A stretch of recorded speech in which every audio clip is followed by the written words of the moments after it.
عليكم ورحمة الله وبركاته. يا ربي ما نكونش طولت عليكم. هذا الصباح كثرت الفيديوهات.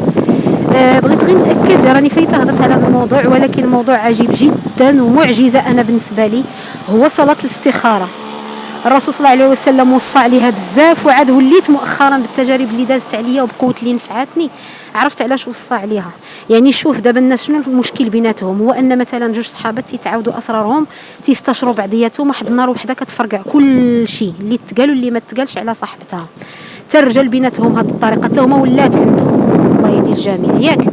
يعني دابا تخيلوا كنا ما كنعاودوش اسرارنا وحرنا في شي مشكل شي حاجه صافي ما عارفه ما ندير فيها حيره، ونمشيو ندير واحد السيمانه د صلاه الاستخاره. وبالعلم ان صلاه الاستخاره تتدار تمر العصر، تمر العصر اللي ما كيتصلاش موراه الاجر كتدار، ودير الدعاء في السجود. انا احسن حاجه تجيني هي الدعاء، تنسالي الصلاه وكنسجد وكندير الدعاء.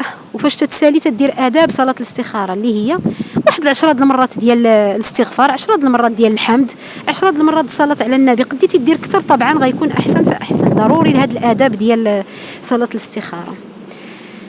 يعني استشروا مع الله، اقسم بالله لا معجزه، اقسم بالله.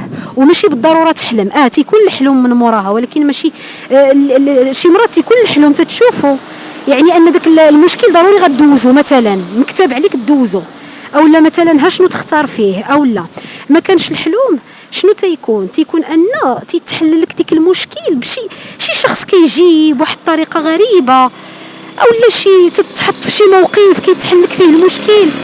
المهم شتو صلاة الاستخارة قسما بالله الا ساروت ما غنقولش انا ذهبي، شي حاجه اكثر من ذهبي، المازي، شي حاجه حاولوا تحافظوا عليها، الله يرحم الوالدين. قسما بالله لا معجزه. وما تبقاوش تعاودوا اسراركم حتى العائله، حتى العائله، حتى الاقرب الناس، حيت راه الشيطان كيحضر، الوسواس الشيطان لعنه والله راه تيحضر، وبنادم راه تيضعف، راه ممكن وماشي واللسان ما فيه عظم كي تتقول الوالده، راه ممكن هذاك اختك راه ما تقصدش انها تخرج سرك، هذاك السر اللي مشيتي تستشري معاها فيه هي راه ما قصداش. كذلك صاحبتك، كذلك بنت خالتك، كذلك بنت اختك، بنت خوك، هي ما قصداش تفضحك. خرج هكاك، لقات لسانها خرج منه ديك علاش انا نمشي نعطي لشي حد فرصه يدمر لي حياتي هو ما قاصدش، ونكرهه ويكرهني هو ما قاصدش.